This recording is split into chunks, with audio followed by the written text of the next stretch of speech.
Het Cambuurjournaal wordt mij mogelijk maken door bouwgroep Dijkstra Drijsma en Wierda Partners Vermogensbeheer.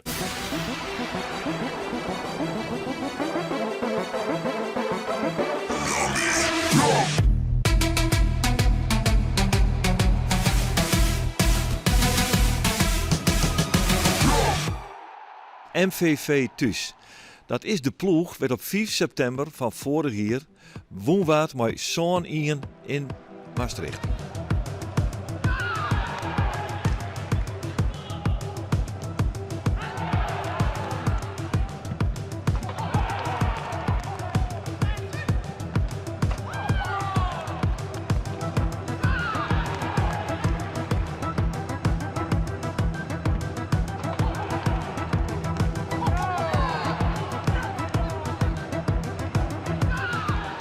De grootste seizoensoverwinning van Cambuur. Nou, dat is een prestatie die je direct net even naren, maar de 3 punten zoen hier al blauw matten. Henk de Jong, vregen we maar eens even hoe de selectie van zijn ploeg ervoor zit. We staan er goed op. Giovanni Korte is weer op veld.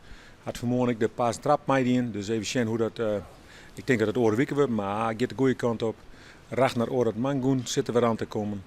Ja, verder is eigenlijk op Stanley Akkoy. Mitchie Paulussen. Liek het goed. Eventjes mooi nou wat zijn laatste trainingje. Of training. Nee, training. En dan hoop ik dat hij mij kan, Snijn. En alleen een Stanley Akkoy nog. Hè. Ja. Die mis ik nog steeds. En dat is... Ja, dat mandje mis ik elke dag. Dat is zo'n mooi kereltje. Ja. Hier is toch al net een volle onwaardering om te verhoren. Dus zo volle maakt het nog net niet eens uit. Want het begint denk ik maar dezelfde alve als die in PSV de ex-speler hebben. Oh, die kans is groot. Dat ziet er gewoon goed uit. Als je 2 voetballende ploegen, ik vond PSV goede spelers. Ja, het best wel eens lastig mij, maar op een moment weet ik prachtig om naar te zien natuurlijk. Nou, dat is wat we graag willen. Dus het kan samen wijzen dat we het steen liggen. Maar de veromkeer van Robin Molen liet het erop dat Jamie Jacobs ook weer echt in de oude farm te lanen komt. Hij scoorde 2 keer in de wedstrijd in Jong PSV. Hij had een prachtige assist op Robert Muren. Maar oren worden we zoeken weer een beetje de oude Jamie Jacobs waarom.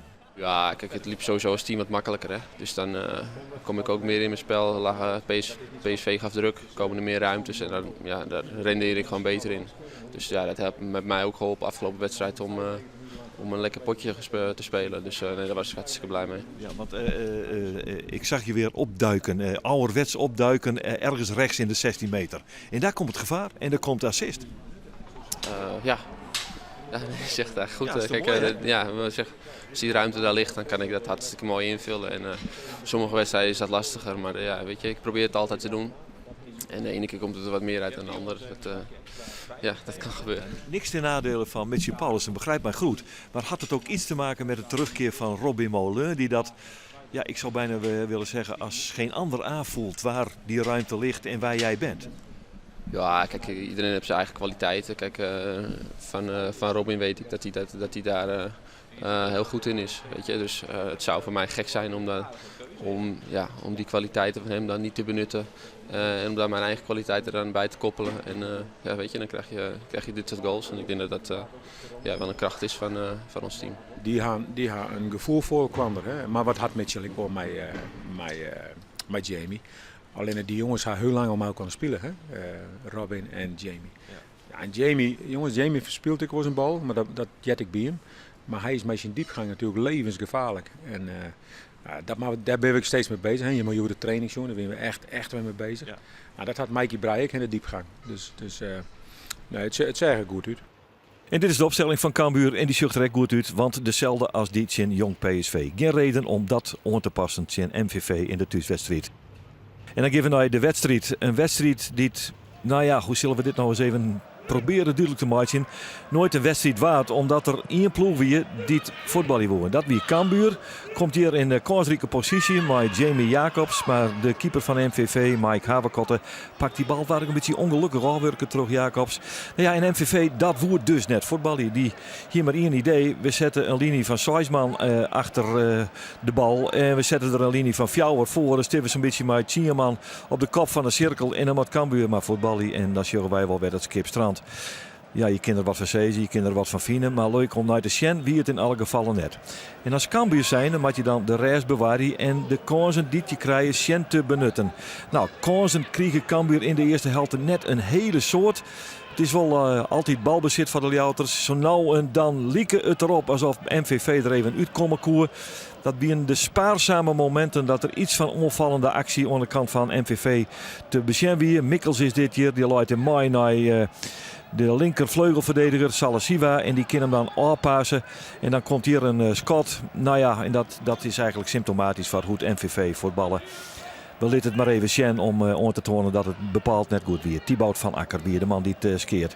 Dan gaat Cambuur er van terug op de rechterkant, maar de bal komt net bij Michael Breij. Ja, het is ongelooflijk dreig om daar toch die enorme morren van Riet en Wit terug te komen. Maar dan is hier toch Muren. Maar de Uitwiek, de voorzet naar Calon en het schot is prima van de Lietse onvallen. Hij was trouwens van sneun op snijn, midden in de nacht, huid van een dochter.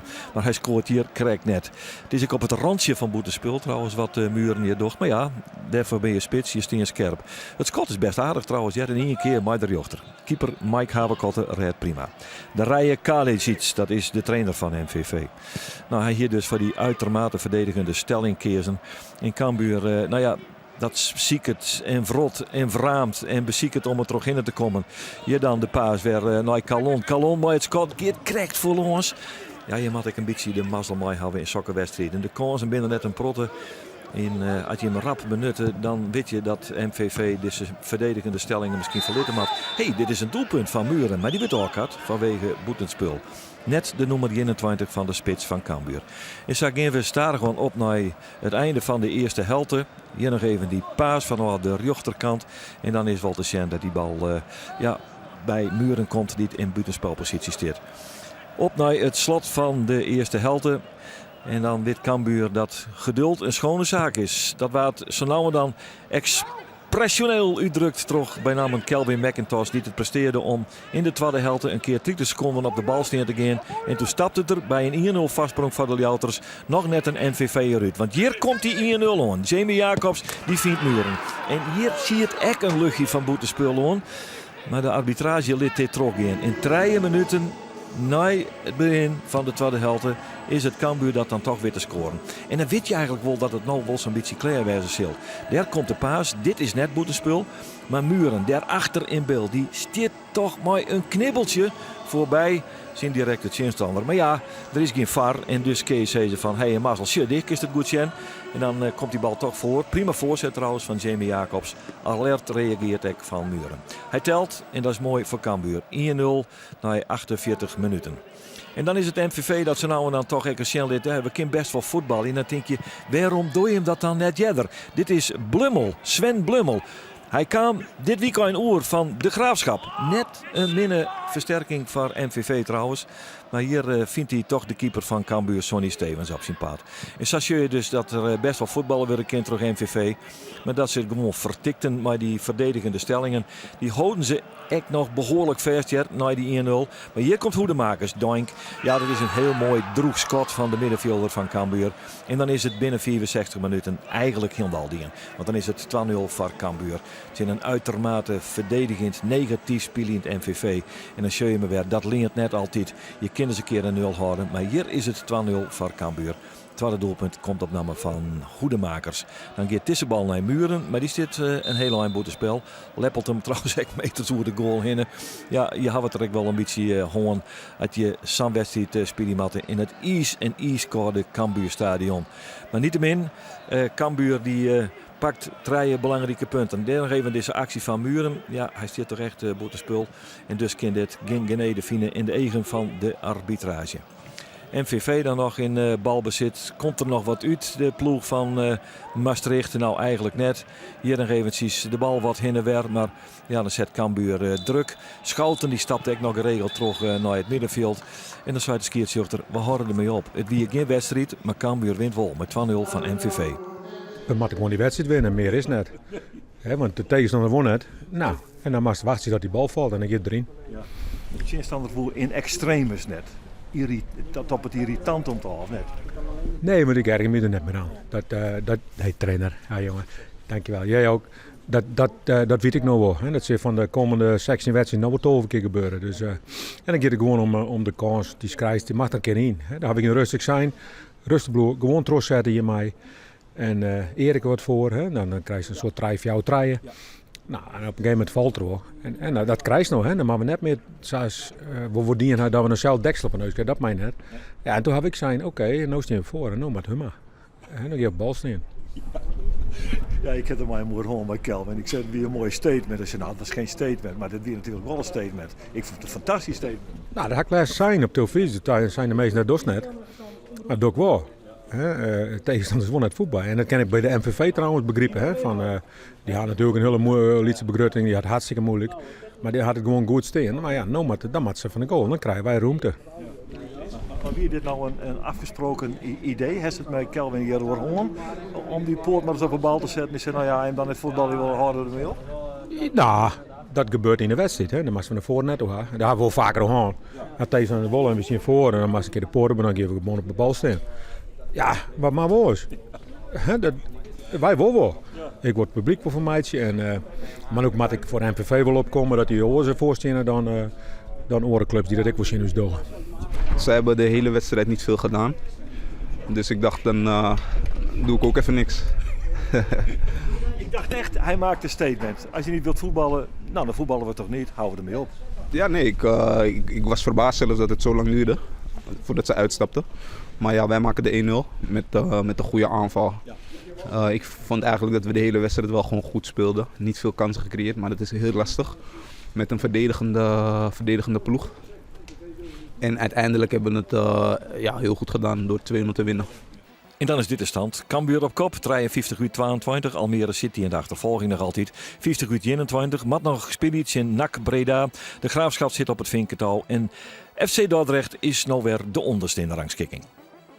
En weer 3 punten erbij voor Cambuur. De wedstrijd in MVV levert succes op en Cambuur bleef koprenner van de keukenkampioen-divisie. Een goede weekendwachtje en dan is de volgende wedstrijd. Op maandag uit Sint Jong Ajax. En vanzelfs bij wij er 10 nog weer bij een nieuw Cambuurjournaal. Graag gedaan. Het Cambuurjournaal waard mij mogelijk maken door bouwgroep Dijkstra de Rijsma en Wierda en Partners Vermogensbeheer.